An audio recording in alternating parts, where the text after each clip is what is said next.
This is the second video of the series of financial literacy. In this series, we'll discuss your 30-step path to financial wellness.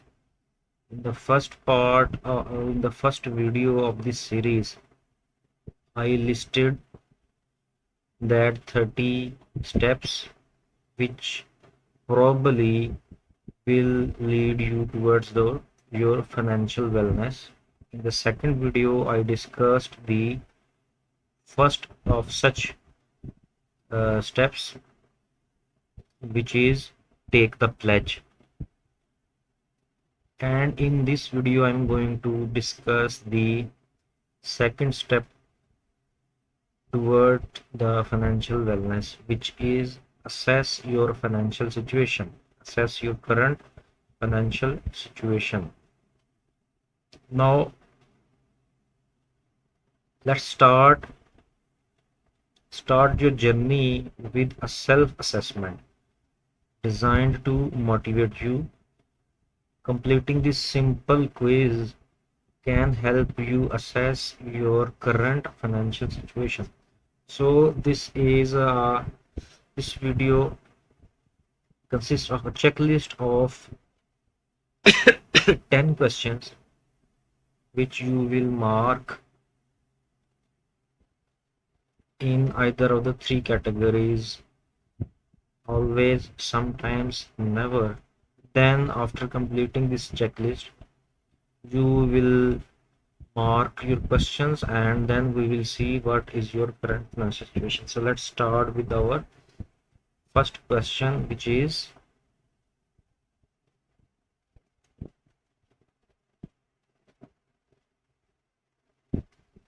pay the rent or mortgage, whatever payment and utility bills on time. So this is a question mark here.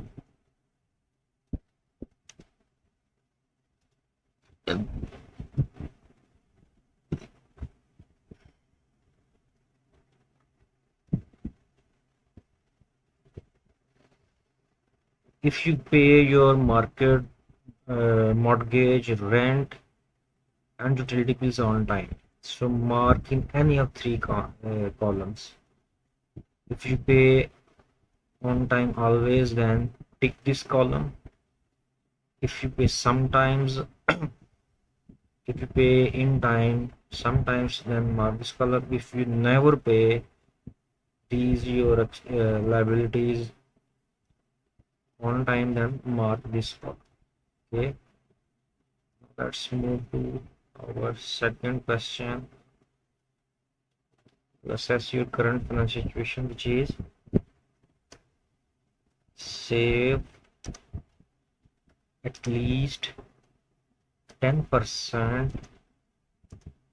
of your net income. This is also a question. So if you save at least 10% of your net income, probably your net monthly income, you always save 10%, then mark this column. If you save 10% sometimes, then mark this column, and if you never save 10%, then mark this column. Okay, this is going to be very interesting. The third question is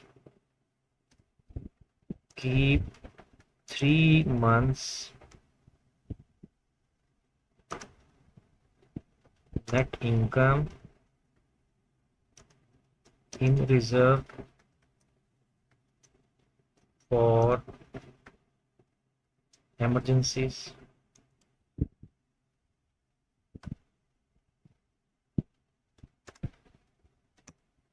So if you keep 3 months net income in reserve, then mark this always column. If you keep 3 months net income in reserve, not always but sometimes, then mark this sometimes column, and if you never do this, then mark this column. Okay, the fourth question you will ask yourself: if you plan ahead for large expenses,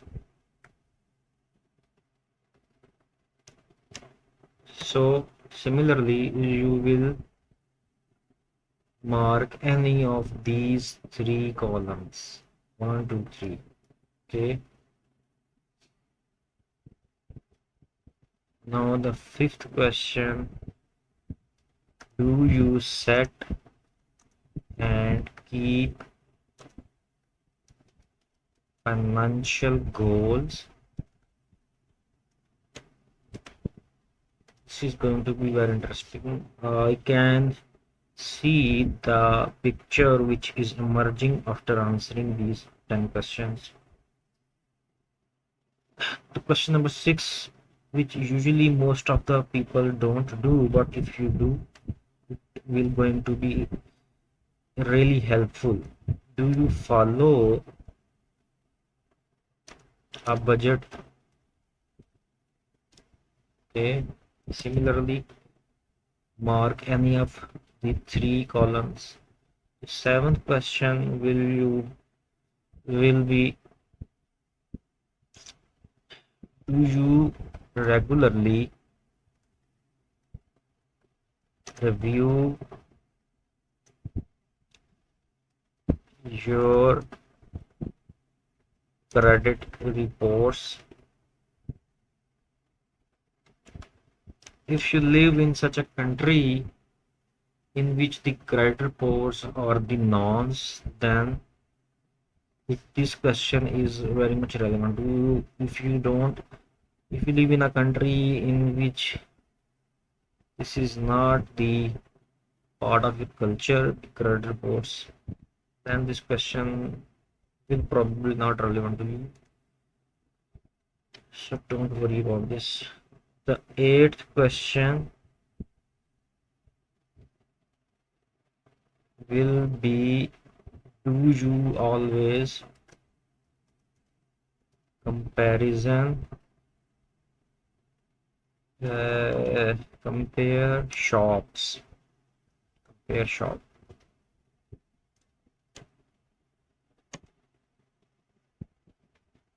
This means that when you go to buy some groceries or something else, do you go to different shops to compare the prices, or do you go to a single shop and buy at whatever price he charges? So this question is very relevant to you. The ninth question you will ask: do you examine your checking account, means your bank account statements often?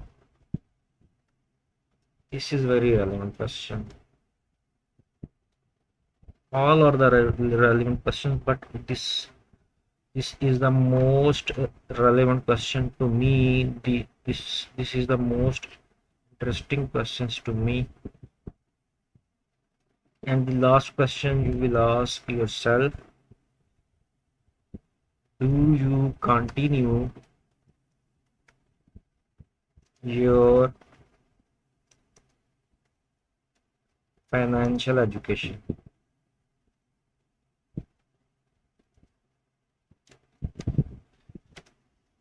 To get financial education, to continue getting financial education is very necessary. So these are the 10 questions in the second step of our journey toward financial wellness, which you will ask yourself, then mark the columns against these questions. Now how you can get your score I'm going to write here.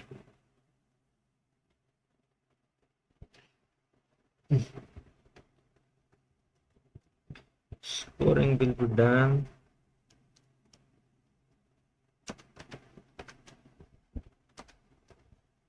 Add your points using the following system, which is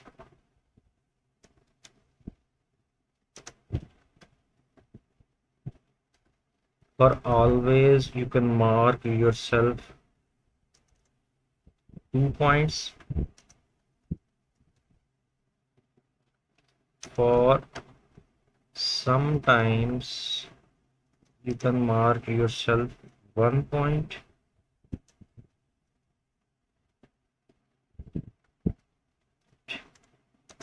and for never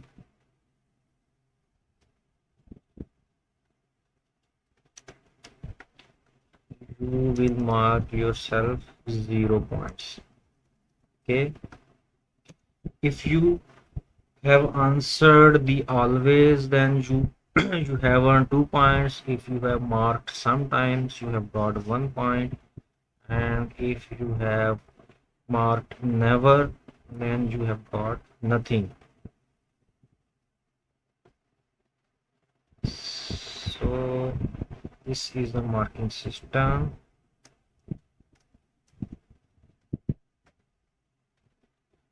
Okay.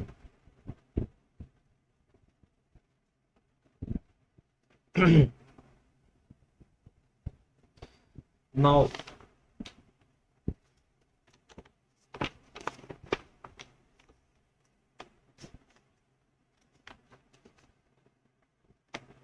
you get total of all of your 10 questions. What will be the result if you have got anything between 0 points to 10 points? What this indicates that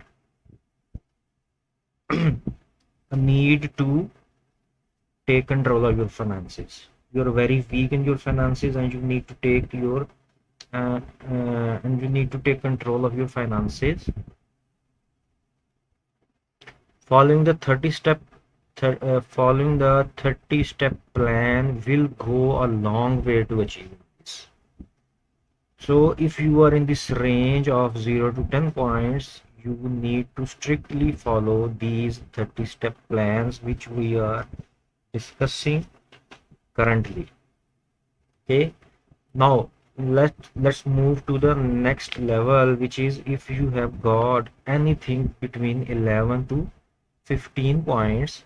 What this indicates, it reflects a good effort to manage your money effectively, and you are doing something well, not at the exceptional level, but you are doing good to manage your finances. And the 30-step plan can help determine changes that can be made to improve your financial well-being. So by following this 30-step plan will help determine certain changes to improve your current financial situation. You are in a good shape, but you need some modifications, and this 30-step plan will help you in this regard. Now if you are in the range of 16 points to 20 points, it demonstrates the ability to manage your finances successfully. You are successfully managing your finances already. The 30-step plan can help you continue to make money management a priority. So you are in a very good position. You are already doing the money management successfully, and by following these 30-step plan, you can manage to continue managing your finances successfully. So let's start answering these questions first. Then afterwards, in the coming videos, we will be discussing how to improve in our efforts to manage money successfully.